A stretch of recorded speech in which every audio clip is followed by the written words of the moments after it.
Welcome to the Schools of Excellence podcast, where we have conversations about education, leadership, and building a school of excellence.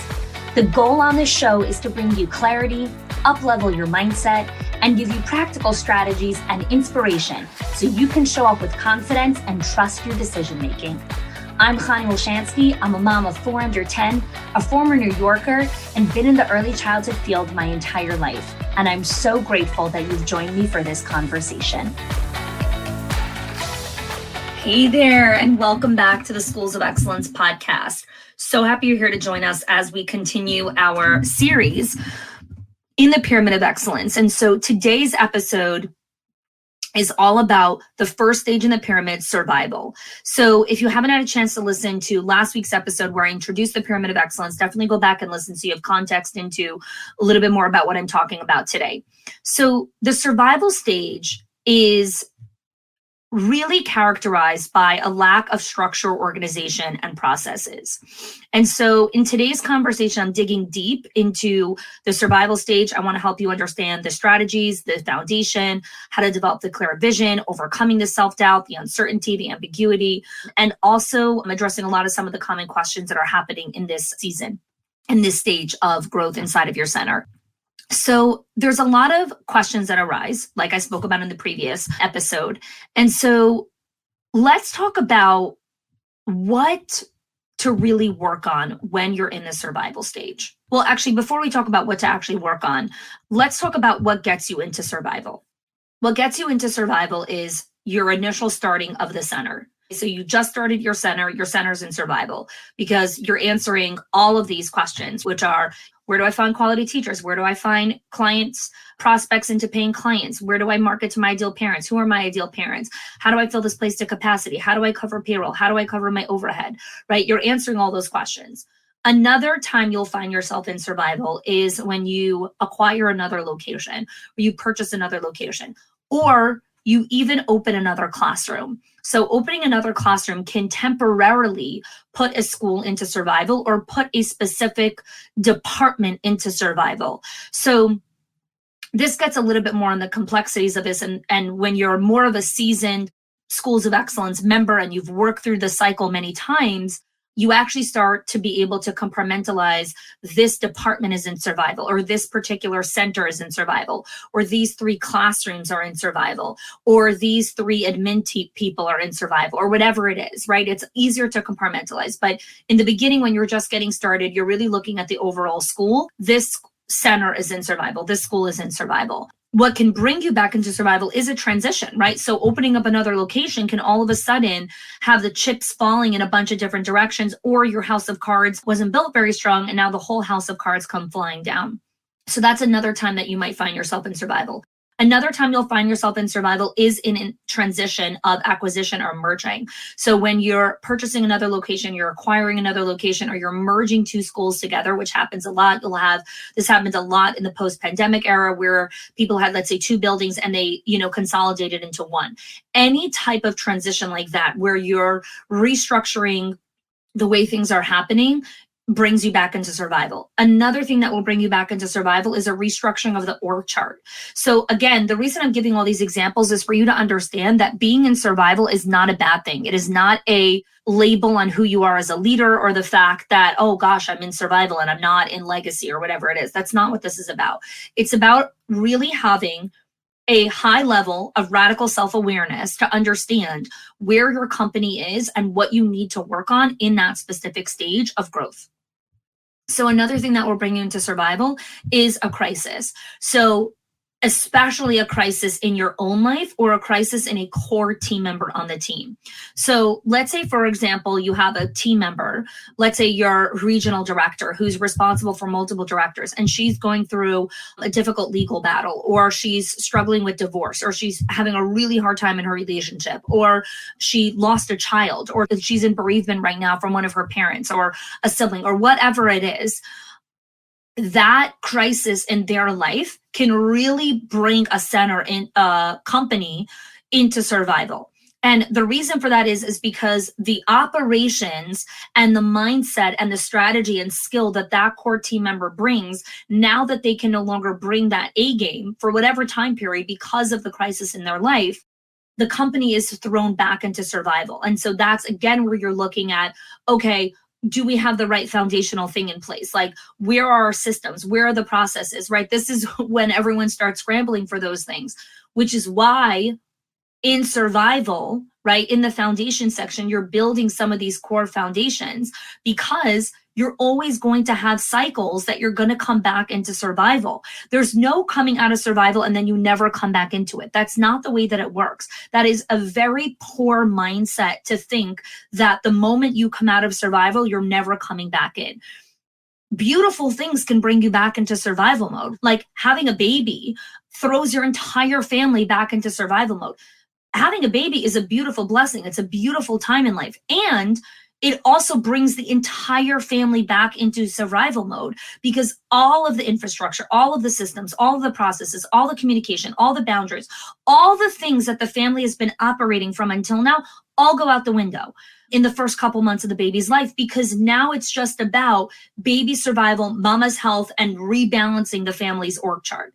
So it's not a bad thing when you're in survival. A beautiful thing could have provoked survival, or a tragedy could provoke survival as well.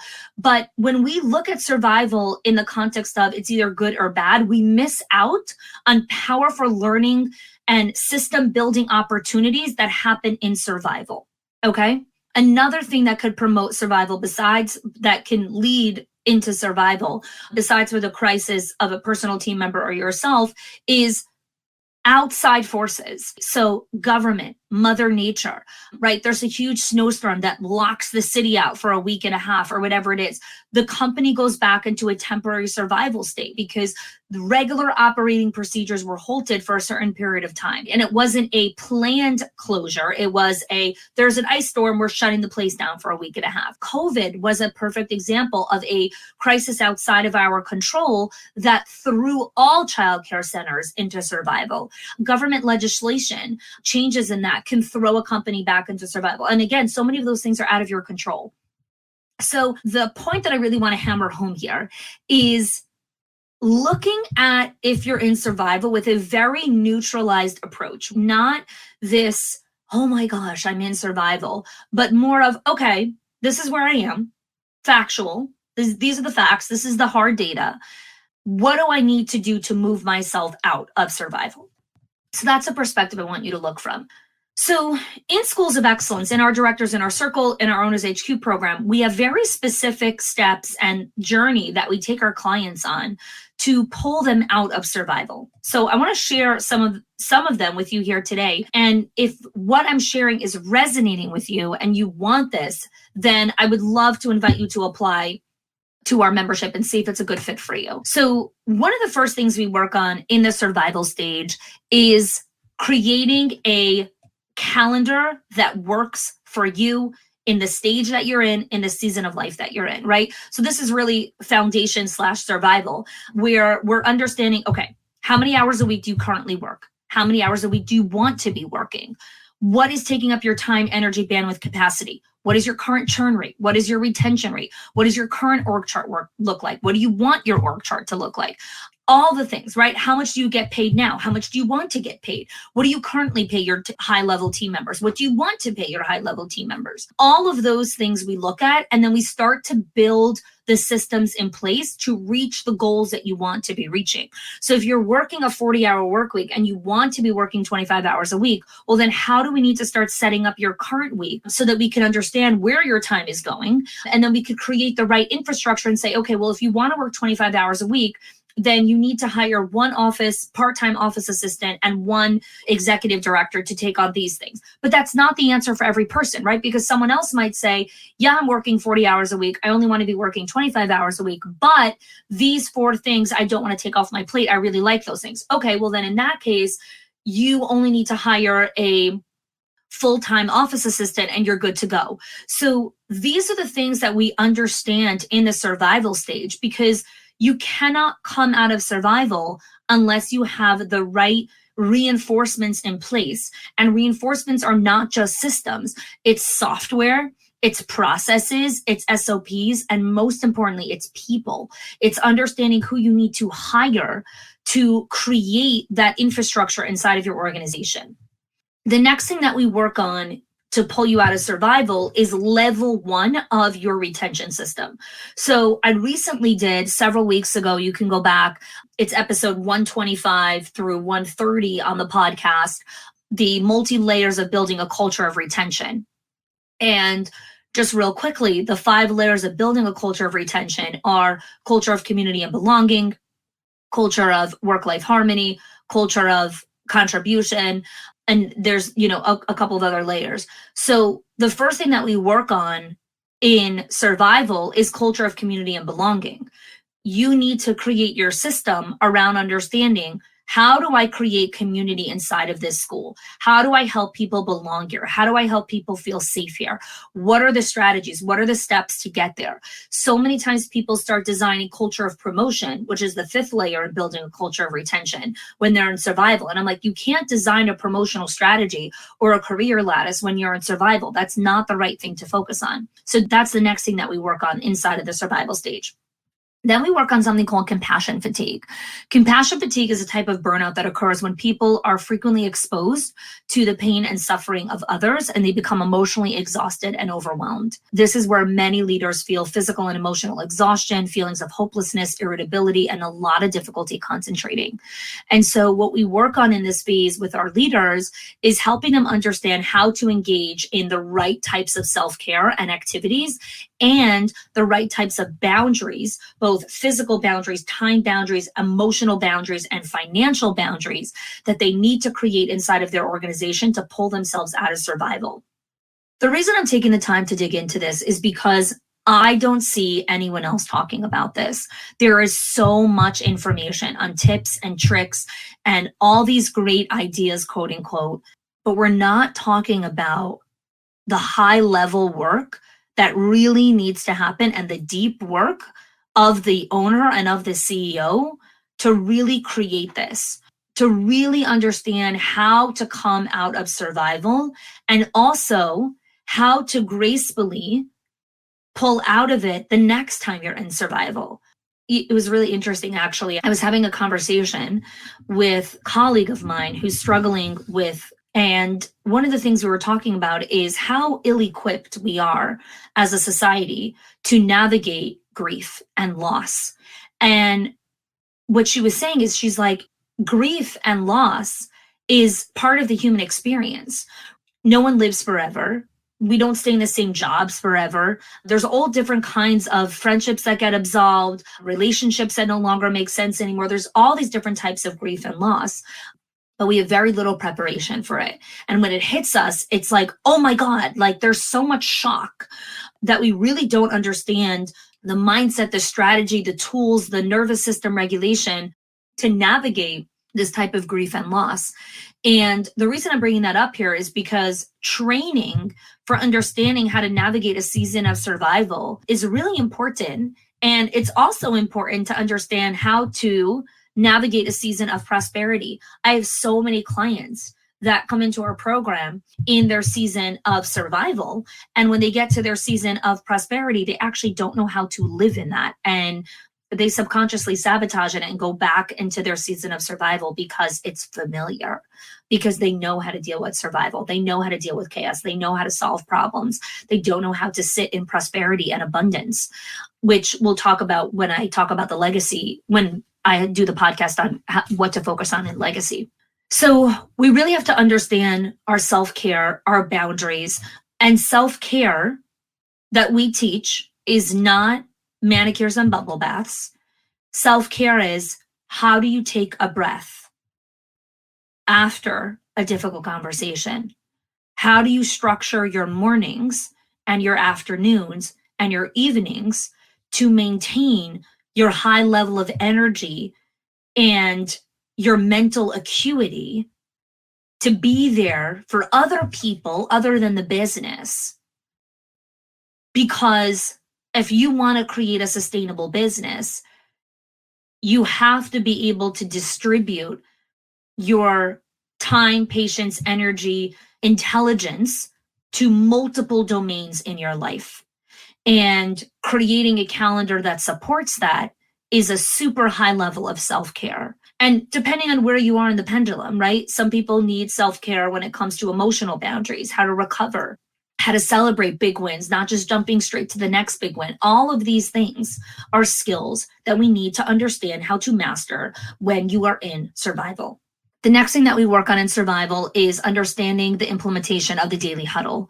So one of the things we teach inside of Schools of Excellence is our communication system. There are multiple layers to the communication system because how we communicate is pretty much everything. But one of the first things we teach is the daily huddle. And this is where one of the biggest wins come from our clients. The daily huddle is a brief stand-up meeting that allows team members to quickly check in with one another, share updates, and identify issues and concerns that need to be addressed. This really improves accountability and promotes teamwork and collaboration. And so one of our clients that we were working with in the first 30 days of joining the program, she was able to eliminate hours of back and forth text exchanges because of the daily huddle. So in onboarding, one of the things that we assess for is how much time are you spending on unnecessary distraction or unnecessary communication? Because my goal in working with you is to help you optimize your greatest asset, which is your time.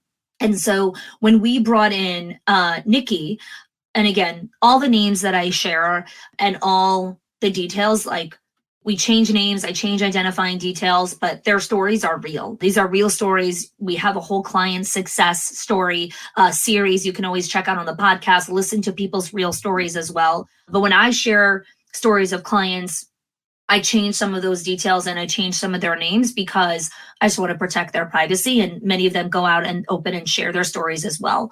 So we will work with a client who I'll call Nikki, and 30 days into the program, she realized a huge light bulb moment. One of the first things we do is we track our time. And so when she tracked her time, she realized that she was spending 4 hours a week in back and forth text exchanges or Slack messages or Voxer messages, WhatsApp messages, all these different types of messages back and forth with her leadership team. She had 4 people on her leadership team, and she had documented that she was spending 4 hours of back and forth communication on a weekly basis.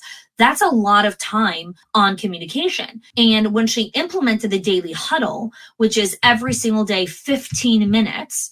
So 15 minutes, 5 days a week is an hour and 15 minutes. I think I did the math there correctly. So that's 1 hour, even an hour and a half, let's say 90 minutes a week, as opposed to 4 hours is a huge difference. Because what happened was by conducting the daily stand-up, everyone knew their priorities, everyone knew the focus, everyone got their answers to any of the questions that they had on their priority list for the day, and boom, everyone goes and executes. The other thing that we teach inside of survival is something called the end of day optimizer, which is how to close your day. How to start your day is critical. Closing your day is just as important. How do you close your day? How do you teach your admin team how to close their day? All of these things are systems that we teach inside of the program on how to help you navigate your season of survival and also how to get out of it. So some of the other things we teach, some of the other systems that we teach inside of survival are organizing your inbox, called Tame Your Inbox, which is having an organized inbox system to reduce stress and improve productivity. So many leaders are slaves to their inbox. They're answering emails at all hours of the day. They're responding to emails. There's no boundaries. They're responding to emails at middle of the night or first thing in the morning. And there's really no coherent system on how to legislate what you actually respond to right away, what you don't respond to. It's a mess. Multiple people are using the same inbox. There's all different kinds of emails.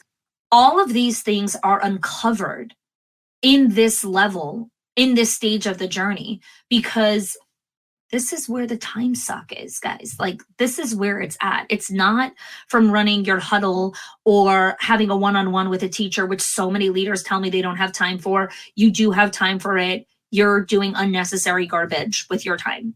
We help you create and maintain an organized inbox that is required for ongoing communication with families and really making sure that you're optimizing your efficiency with your inbox. Some of the final things that we work on in survival is the understanding of building your confidence and learning how to trust your decision making, learning how to trust your discernment. Because what I really believe inside of Schools of Excellence is we can give you all the training, all the tools, but my goal is not to constantly feed you all the training and the tools. My goal is to teach you how to think, not what to think. I want to teach you how to ask the right questions for yourself. I want to teach you how to coach yourself and think for yourself and up-level what it is that you're looking for. And part of that starts with learning how to build your confidence muscle and build your discernment muscle, which is your ability to trust your own wise counsel. And knowing when to leader up and ask for wise counsel and reach out for support and be vulnerable enough to say, I don't know the answer to that question. And that is a skill. And we start flexing that skill. We start building that muscle inside of survival. And you're really working on that all the way through legacy and beyond, because learning your discerning muscle is a gift. It is such a gift to have discernment. And you don't just get it handed to you. You have to earn it. Confidence is earned. Discernment is earned. Wise counsel is earned. It is not something that I can hand to you. It is not a blueprint that I can give to you. It is not a training module that I can show you. What we do inside of the membership is through the training, through the coaching calls, through the back and forth dialogue, through the group calls, through connection with other members in the community. And through taking action, failing forward, coming back, asking for feedback, that is how you build these very, very powerful leadership skills. So let's talk about, summarize here, some of the core systems that you build in the survival stage. You're working on building your hiring system, your onboarding system, your daily communication system, your first layer of your retention system, your substitute system so that you know how to bring people in and out, and you're working on really identifying your one-on-one system and your self-care processes. Lots of things that we're working on in survival. Most of our clients are in survival anywhere between 3 to 4 months. If, again, there's no other, outside factors that come in, that's kind of a baseline. And then they start working to get into the disordered phase. So what I would love to invite you for is, if you're listening to this and you're identifying with being in the survival stage, or you have a particular director who's in the survival stage, or you have one center that's in the survival stage, I would love to invite you to apply to our Directors Inner Circle or our Owners HQ program. Our link is in the show notes. And the reason there's an application process is because we don't accept everyone. Not everyone is a right fit. We're very particular about you being in the right season, the right mindset, the right place in order to take your school to the next level. Our community is a combination of receiving and giving. So we give to you a lot, you're receiving a lot, and then you're also giving to other members of the community and also receiving from other members of the community. And so we just have a pretty rigorous application process, and I will have a conversation with you and we'll be able to determine together if this is a right fit. So definitely click the link in the show notes and check it out. And I hope you join us next week, where I'll be talking about the disordered phase inside of the Pyramid of Excellence. If you are loving the Schools of Excellence podcast and have gotten any value out of it for your school, I would love if you can do 2 things for me. 1, subscribe to the show so you never miss an episode. And 2, can you please leave us a review? Reviews help other school leaders know that this is the place to learn how to build a school of excellence. And I would be so grateful if you can do that for us. Your help and support makes this show to be able to be listened by the thousands of other school leaders all around the world. Thanks so much for listening, for giving us your time and attention each and every week. And I appreciate that you have joined us.